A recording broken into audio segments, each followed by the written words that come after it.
परालको निम्ति कल्चौडाको दुध बेच्छन् गाईहरू। परालको निम्ति कल्चौडाको दुध बेच्छन् गाईहरू।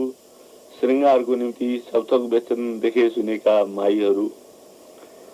चाराको निम्ति गीत बेच्छन् मिठो बोल्ने सुगाहरू। नाराको निम्ति सबथोक बेच्छन् पढे लेखेका कति गुङ्गाहरू।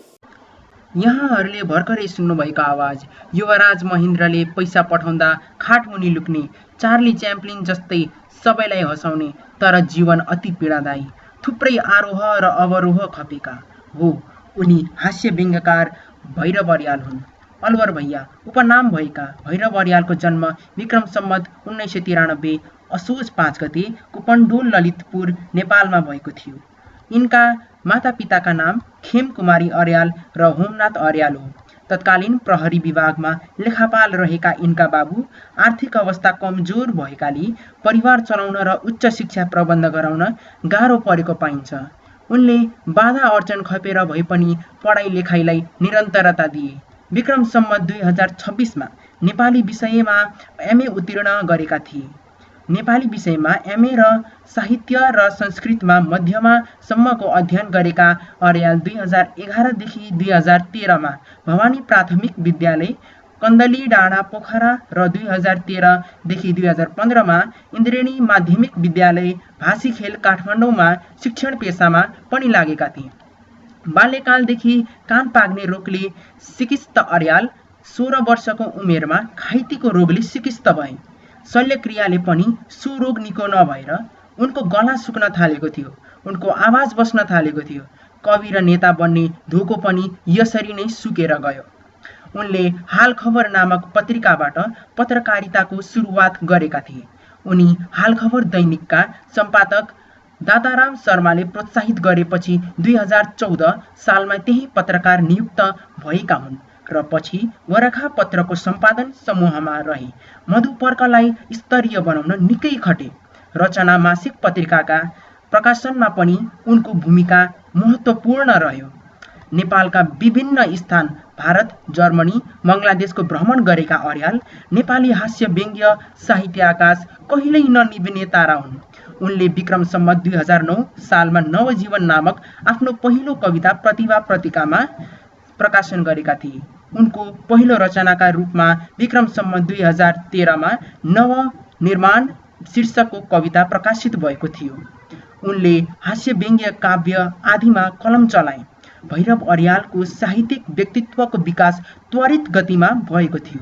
उनको पहिलो प्रकाशित किताब उपवन नामक कविता सङ्ग्रह हो। पछि उनले काउकती प्रकाशन गरे जसले उनलाई व्यङ्ग्यात्मक यात्रामा प्रवेश दिलायो। विक्रम सम्वत 2023 मा प्रकाशित भएको जय भुडी कृति अरू हास्य कृतिहरूभन्दा चर्चित रहेको छ। अब उनका केही कृतिहरू थाहा पाऊँ।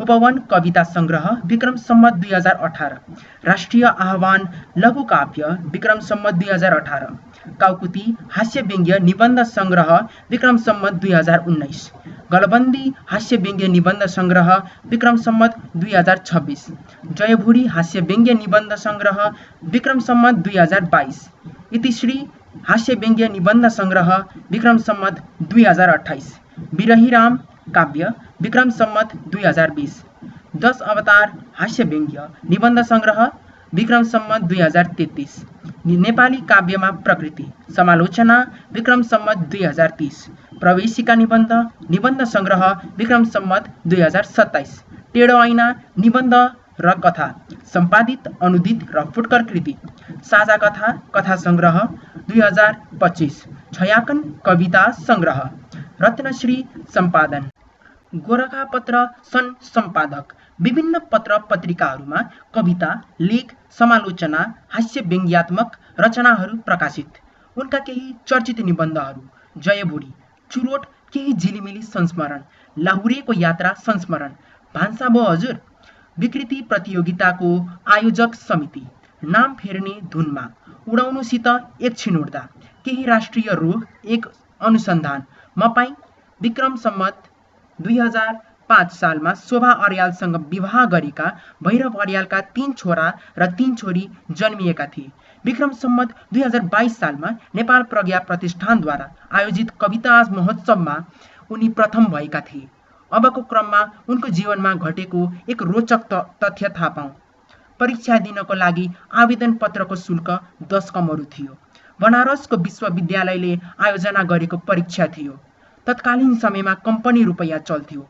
पैसाको चाँजो मिलाउन गाह्रो पर्ने अर्यालले छन्दबद्ध कविताका रूपमा तत्कालीन युवराज महेन्द्रलाई 10 कमरु चाहिएको भनेर पत्र लेखे। कविता पढ्न रुचाउने महेन्द्रले अर्याललाई 10 को ठाउँमा 20 कमरु पत्रमा राखेर पठाए। घोडा चढेको सिपाही गोकर्ण आउँदा उनलाई खोजेको थाहा पाएपछि उनी डराएर खाटमुनि लुकेका थिए। पछि एकजना सिपाहीले पैसा दिन आएको थाहा पाएपछि उनका छरछिमेक र पैसा डुबाउने भनेर गाली गर्ने बाले पनि दरबारसम्म पहुँच पुगाएकोमा धाप गरे। श्रेष्ठतम हास्य व्यङ्ग्य लेखक भैरव अर्यालको 40 वर्षको अल्पायुमा 2033 साल असोज 18 का दिन काठमाडौँ गोकर्ण नजिक बागमती नदीको पथरिलो खोजमा फाल हालेर आत्महत्या गरेको खबर साहित्यका आम पाठकहरूले मात्र होइन, आत्महत्या व्यङ्ग्य लेखकका घनिष्ठ साथीभाइहरूले समेत केही समयपछि मात्र थाहा पाए।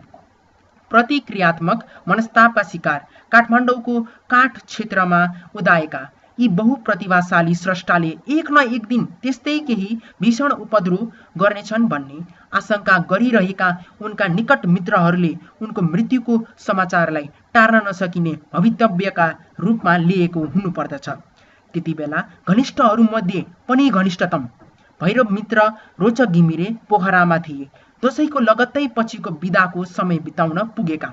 पोखरा भ्रमणको कार्यक्रम घिमिरे र अर्याल दुवैले मिलेर बनाएका थिए, तर अन्तिम घडीमा भैरवले फेरेका थिए आफ्नो योजना। समग्रमा भन्नुपर्दा उनको आत्महत्याको कारण बनेका सानै छँदा 2 जना भाइको मृत्यु, दाम्पत्य जीवन सुखद नरहनु, बोली भाषेको जागिरमा पनि परिवारको इच्छापूर्ति गर्न असमर्थ रहनु, जागिरका क्रममा अनेक व्यक्तिबाट शोषित हुनु, उनको मिहिनेत अनुसारको सम्मान नपाउनु, मानसिक सन्तुलन खलबलिनु आदि कारण हुन्। 5 खालको भिडबाट हाम फाल्दा रुखको हाँगामा अड्केर बाँचेका थिए। अर्को पल्ट त्रिशुलीको पुलबाट हाम फाल्न खोज्दा भरियाले पुल हलाएकाले उनी जोगिएका थिए। जीवनबाट एकैपल्ट हरेस खाएर आत्महत्या नगरेको भन्ने कुरा उनको मृत्यु पश्चात कोर्टमा रहेको राजीनामा पत्रको सेवा छोड्नुका साथै म देश र धरतीलाई छाड्दिन्छु, कारण म अब केही गर्न नसकेकोले भित्रैदेखि मर्न मन लागेको उनले लेखेका छन्। विलक्षण प्रतिभा भएका अर्यालको आत्महत्याको समाचार प्रवाहका लागि संयन्त्र मात्र नभएको होइन, संकीर्ण राजनीतिक व्यवस्थाले बनाएको संकुचित वातावरणका कारण सरकारी मुखपत्रका मध्यम कोटिका कारिन्दा पत्रकारको आत्महत्या तातो समाचारको रूपमा विषयमा बन्न सकेन।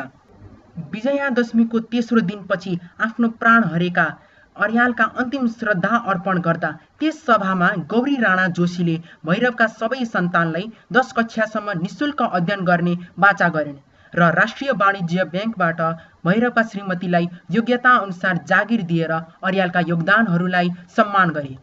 हामी साहित्यका विद्यार्थीहरूका लागि भने रम्य रचनाका ती महान स्रष्टाका निधन स्तब्ध बनाउने खालका मात्र होइन, अपूरणीय क्षति पनि थियो।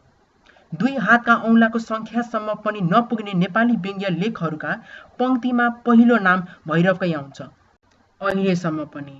यो तथ्यले भैरवको महान लेखकीय व्यक्तित्वका बारेमा त भन्छ नै, तर नेपाली व्यङ्ग्य विधाको सुस्त विकास पनि दर्शाउँछ।